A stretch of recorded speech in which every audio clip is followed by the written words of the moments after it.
tirage des cartes. Alors que va venir nous dire, nous expliquer, nous faire comprendre les cartes? La première, c'est le violet. Aujourd'hui, je me sens soutenue et confiante en l'avenir. Le violet, c'est vraiment le signe qu'il y a du changement dans l'air, qu'il va falloir se sentir soutenu parce qu'on va peut-être sortir de notre zone de confort, que ce soit sur le plan personnel ou sur le plan professionnel.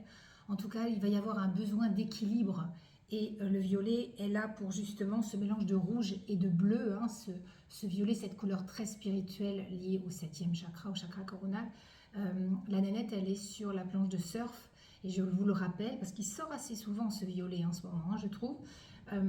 C'est trouver l'équilibre en fait. Rester sur notre chemin, même si autour de nous, ça bouge. Alors du coup, le violet nous demande de garder notre souplesse afin de nous adapter beaucoup plus facilement à tout ce qui nous entoure, surtout lorsque c'est la zone de l'inconnu. Évidemment, on sort de nos habitudes et donc ça peut un petit peu nous secouer.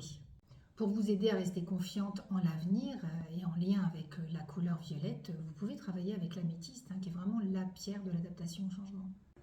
Donc le besoin du moment, c'est donc l'adaptation au changement avec ce violet, ce soutien, cet équilibre, cette adaptation avec des projets innovants. Oui, à condition de pouvoir, j'allais dire, y faire face. Alors une deuxième carte peut-être pour ce tirage de début février. J'espère... Ouh là là là là.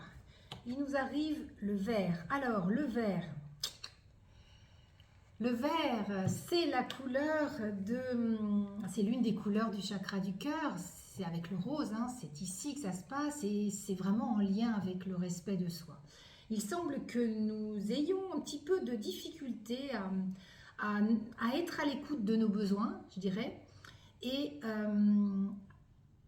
apprendre à dire non ou à éloigner la personne, hein, lorsque c'est plus confortable pour soi. Aujourd'hui, je tiens compte de mes besoins et je les écoute, oui, et j'allais dire aussi de mon rythme, hein, de vos besoins vitaux, de vos besoins prioritaires, et ne pas dire toujours oui alors que le corps ou le cœur dit non.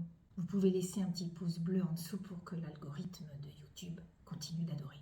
Avec la couleur verte, tout de suite ce qui me vient, c'est l'huile essentielle de pin sylvestre, qui est vraiment une huile respiratoire qui nous permet de nous oxygéner. C'est en lien avec la forêt, avec la nature, avec cet oxygène dont on a tant besoin et qui peut nous manquer en ce moment. Allez, une troisième carte peut-être pour nous continuer de nous faire comprendre un petit peu de quoi on a besoin en ce moment. Hop. Ah, l'or. L'or, c'est une couleur du 3e chakra en lien avec le jaune. Aujourd'hui, je me sens lumineuse, oui. On se sent lumineuse quand on s'est trouvé, quand on a trouvé sa mission d'âme, sa mission de vie. Quand on a répondu à la question « Qui suis-je » Si on ne sait pas ce qu'on est venu faire là, c'est toujours un peu compliqué d'être heureux dans la vie et de savoir où on va. Et l'or vient nous chercher sur cet axe-là. Et dans mon livre « Jouer avec l'énergie des couleurs pour vous épanouir jour après jour », à la couleur or, aujourd'hui je me sens lumineuse, oui c'est le mantra, mais les mots-clés sont lâcher prise, présence et lumière. En fait, on va pouvoir lâcher prise et être plus heureuse dans sa vie, plus heureux, si on a compris ce qu'on était venu faire et du coup, si c'est le cas, on va pouvoir récupérer beaucoup de lumière, beaucoup de présence, beaucoup de charisme. L'or, la couleur or nous demande de lâcher prise et d'expérimenter le détachement. Le détachement, c'est en clair, je fais mon maximum pour y arriver, mais le résultat ne dépend plus forcément de moi. En tout cas, moi, j'ai fait ce que je pouvais, j'ai fait au mieux, comme je dis souvent. Mais j'allais dire, la vie, l'univers, la source, mes anges, vous mettez ce que vous voulez, décideront de ce qui est mieux pour moi.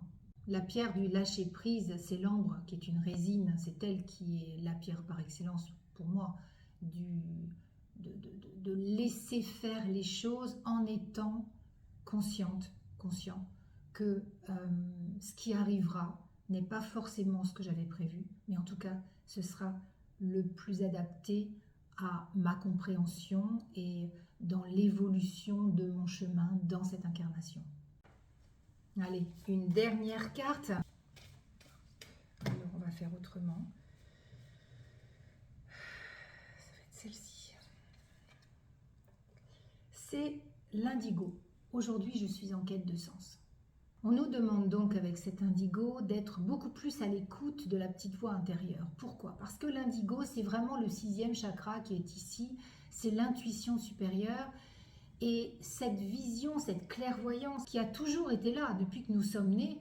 Simplement, nous avons, avec les années et la vie qui est arrivée, avec ses joies et ses peines, et bien souvent coupé ce canal de l'intuition et on n'écoute plus cette petite voix intérieure. Or, on nous dit que le résultat de ce tirage-là, ce sera d'y voir plus clair. En fait, c'est ça l'idée, c'est d'avoir une vision plus juste d'une situation qui peut nous préoccuper.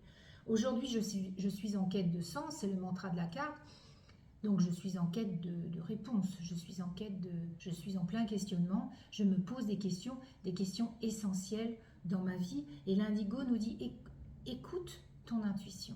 Vous souhaitez booster votre intuition, le lapis lazuli est une pierre extraordinaire, une pierre sacrée égyptienne très très très puissante que vous pouvez utiliser, vous pouvez en journée, vous pouvez même dormir avec, vous la mettez sous l'oreiller, ou alors si vous avez un petit bout de lapis lazuli, vous allongez et vous le posez ici, c'est pour nettoyer en fait ce canal qui est souvent obstrué par les peurs, les doutes et toutes les questions mentales. Ce tirage signifie aussi, avec ces 4 cartes très intéressantes, elles le sont toutes, je suis d'accord. L'idée c'est de comprendre que si, avec le vert, j'apprends à écouter mes besoins et à savoir dire non, à respecter mon rythme, et si en même temps je me sens beaucoup plus lumineuse parce que justement j'ai découvert une passion, quelque chose qui me fait un bien fou et qui me permet de vivre ma vie avec beaucoup plus de sérénité, je vais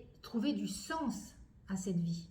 Forcément, je vais me sentir plus rayonnante, plus à ma place, plus respectée avec le vert et plus lumineuse grâce à l'or. Si ces deux difficultés-là du milieu sont levées, sont transformées, je vais retrouver un sens à ma vie et ça va me donner beaucoup de force, beaucoup de présence. Je vais me sentir beaucoup mieux, beaucoup plus alignée, beaucoup plus dans mon, pour les femmes, dans mon féminin sacré et beaucoup plus dans mon masculin pour les messieurs, mais tout en étant, et ça c'est la grande force des messieurs, à l'écoute de leur yin, c'est-à-dire à l'écoute de leur aspect féminin. Et je trouve que ça arrive de plus en plus chez les hommes qui se posent eux aussi des tas de questions sur leur vie, leurs projets, etc. et qui se rendent compte que accepter cette autre partie d'eux, puisque vous le savez, on a le yin et le yang, tous et toutes en nous, de laisser vivre cette partie yin, donc cette partie féminine, cette sensibilité, cette réflexion, cette ouverture d'esprit, cette douceur aussi. C'est leur force et c'est notre force à nous aussi. Et bien entendu, vous habillez avec l'une de ces 4 couleurs. Si vous avez besoin d'être soutenu, entourez-vous du violet. Si vous avez besoin d'être respecté et de faire plus attention à vos besoins, entourez-vous de vert. Si vous vous sentez un peu terne, si vous manquez de luminosité, l'or sera parfait. Et bien sûr, si vous avez envie de booster votre clairvoyance et d'avoir les idées plus claires, le bleu indigo, donc le bleu nuit, sera parfait. Voilà pour cette nouvelle vidéo. Je vous souhaite une très très belle journée et puis je vous dis à très bientôt pour une prochaine. Ciao!